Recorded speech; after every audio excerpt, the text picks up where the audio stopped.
When popular YouTube streamer Ludwig attended the League of Legends World Championship Finals last year, he did so as a casual spectator with very little background on both teams, barring his friend's own allegiances.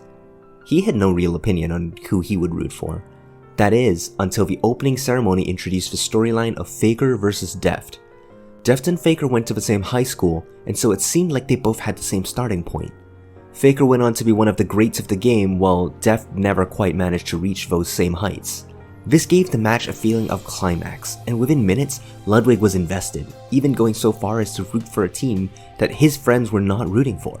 I was not a fan of League of Legends esports until I watched this video, and I instantly was Deft-pilled. I wanted Deft to win in his final dance, to thrive and succeed. How did this happen? How is it that esports that are barely relevant to us still manage to capture us to the point of turning casual spectators into long-lasting, bona fide esports fans? Of course, it starts at the beginning.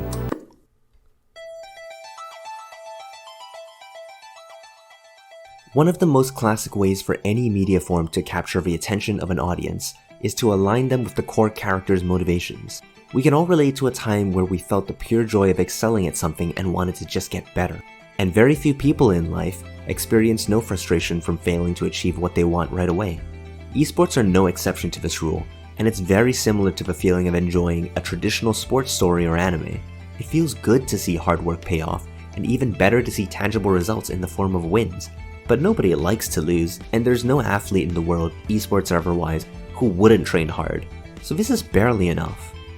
This is where we introduce stakes, or in a more casual sense, why we should give a shit.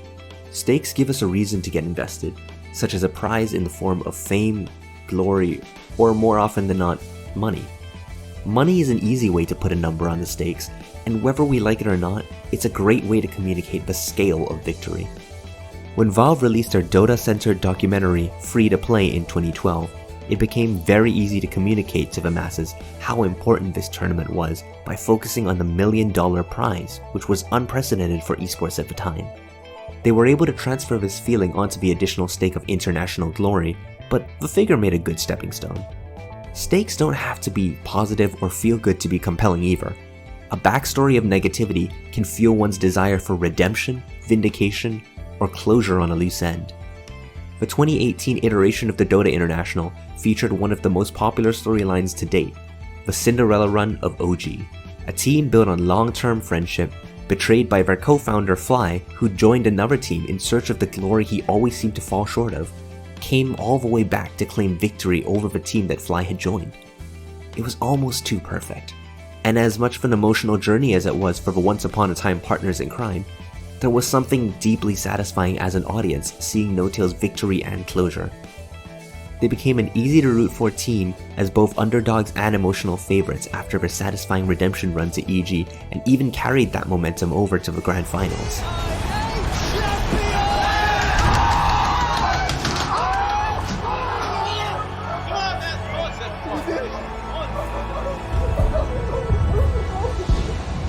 But I want to point out that having the most relatable backstory in the world doesn't mean anything to a potential audience if the person that they're following isn't that likable. I take offense from teams thinking they can win against us. I actually take offense. Like it annoys me.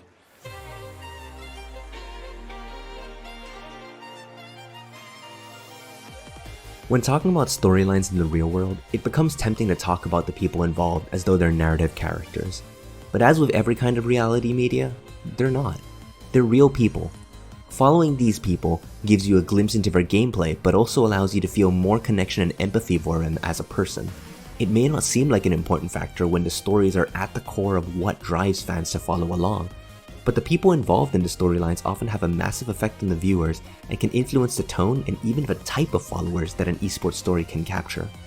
It's not uncommon for people to begin following a popular figure because of their gameplay, enjoy their personality and style, and then begin to root for them in esports events that they would otherwise have no interest in.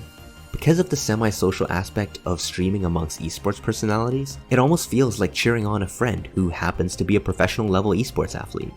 But it's no secret that not everyone gets along, and sometimes that's a good thing. Beefs and feuds in esports can add an additional layer of tension and stakes otherwise impossible in competition, as there's an emotionally charged layer to whichever side loses the match. This is why you find some esports personalities gathering massive followings for behavior that is brash, arrogant, or even just plain rude. Yeah, that is... Cheering for a heroes is fun, but a good trash talker or even a villain can be satisfying to follow, because they get people's blood going, give many fans someone to root against, but most importantly, accrue their own fanbase who respects someone who has the skills to back up their claims, turning arrogance to confidence. Core Gaming explains it best, but a good esports villain can drive up the stakes and force heroes to step up to the plate and risk walking home with a limp leg, whilst people who take it too far or display less than competitive spirit for a game can cause people to turn away in disgust. It's worth mentioning that competitive personalities don't often subscribe to one single role. In the Smash Bros. Melee community, Leffen used to be singularly perceived as a villain, garnering a huge following after he came back from a year-long ban, beat the best players in the game, and trash-talked them all the while. But when controversial Smash Bros. Ultimate figure Salem attacked the entire Melee community for reasons of his own, they struck back at him, with Leffen spearheading his own brand of trash talk. This came to a head when Leffen and Salem actually faced off at Super Smash Con 2019, with Leffen emerging the victor. It's these kinds of less than perfect personalities that create hype and tension that can truly immortalize a viewer's interest in an esport. When you create a storyline or a rivalry between players that is strong enough, you get the culmination of the two, the historic moment. That's it! Amsa takes it! He does a Shoryuken in celebration! In every single sport, there come defining moments that epitomize the wonder of everything that game encompasses. These moments feature unforgettable players, complex and high-level play, and often come packaged with their own lore. When Michael Jordan placed his buzzer-beating shot with 5 seconds left on the clock, it would become one of the most clutch moments in sports history. Adding to that, it would be his last point scored with the Chicago Bulls, bringing his storyline with the Bulls to a dramatic, satisfying close. It goes without saying that esports wouldn't have been able to hold on to fans as long as they have done without creating and celebrating moments just like this. You can't go anywhere in the fighting game community without people knowing about the Daigo parry, any League documentary without mentioning Faker's Z outplay, and anywhere in esports without a commentator screaming for a wombo combo. Moments like this do something for every level of spectator to draw interest into the game. Casual spectators may be curious as to what makes these moments so special and begin to search them up, while lower level players and more faithful viewers of the game become excited to try these things out for themselves. It generates buzz as a talking point amongst both spectators who might not be that familiar with the game and those who may become inspired by it. Ever watch someone do something in a sport so incredibly well that you thought for a moment, man, wouldn't it be cool if I could do that? This is the kind of play that only leaves the average player hungry for more because of the unique nature of how esports rose up over decades of home gaming. Over half of all esports spectators play the games that they watch, leading to some good overlap between people who are watching those iconic moments and those who want one of their own. This is why the League of Legends finals were so incredibly appealing even to the most casual of spectators. T1 had its own long and glorified history and a legion of fans waiting for them to retake the throne, but DRX became the hidden underdogs with a protagonist in Deft, who had one last shot to take the throne he'd looked at enviously every single year that Faker took it himself. It was almost effortless to imagine the trials and tribulations he went through to train himself up to that level, all culminating in this final showdown. And unlike many esports stories in the past, the games were hotly contested, every step of the way emotion and challenge in every keystroke, leading down to the wire in a tight Game 5, and even that game swung wildly until the very end.